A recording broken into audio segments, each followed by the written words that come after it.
Hi viewers, welcome back to my YouTube channel. Today I am discussing about CBN అనగా గౌరవ శ్రీ నారా చంద్రబాబు నాయుడు గారి యొక్క బయోగ్రఫీని గురించి ఈరోజు మనం తెలుసుకుందాం ఫ్రెండ్స్.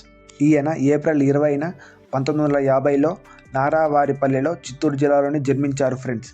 అలాగే ఈయన తండ్రి గారి పేరు వచ్చి నారా ఖర్జూర నాయుడు గారు. అలాగే ఈయన అమ్మగారి పేరు వచ్చి నారా అమ్మనమ్మ. అలాగే ఈయన భార్య పేరు వచ్చి నారా భువనేశ్వరి గారు. అలాగే ఈయన కుమారుడి పేరు నారా లోకేష్ గారు. అలాగే ఈయన 1975లో ఇండియన్ యూత్ కాంగ్రెస్లో చేరడంతో రాజకీయ జీవితం ప్రారంభం అయినది. అలాగే ఈయన 28 ఏళ్లకి 1978 చంద్రగిరి నుండి ఎమ్మెల్యేగా విజయం సాధించారు. అలాగే నందమూరి తారక రామారావు గారి ఆహ్వానం మేరకు 1993లో టీడీపీలోకి నారా చంద్రబాబు నాయుడు గారు రావడం జరిగినది.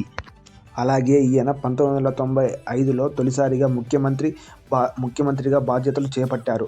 అలాగే 1999 నుండి 2004 వరకు, అలాగే 2014 నుండి 19 వరకు, అలాగే 2024 నుండి 29 వరకు సీఎంగా బాధ్యతలు చేపట్టనున్నారు. అలాగే 9 సార్లు ఎమ్మెల్యేగా, అలాగే 4 సార్లు సీఎంగా పనిచేసిన ఘనత సీఎం నారా చంద్రబాబు నాయుడు గారిదే. అలాగే 15 సంవత్సరాలు సీఎంగా పనిచేసిన ఘనత కూడా చంద్రబాబు నాయుడు గారిదే అని చెప్తారు. అలాగే please like, share and subscribe this videos.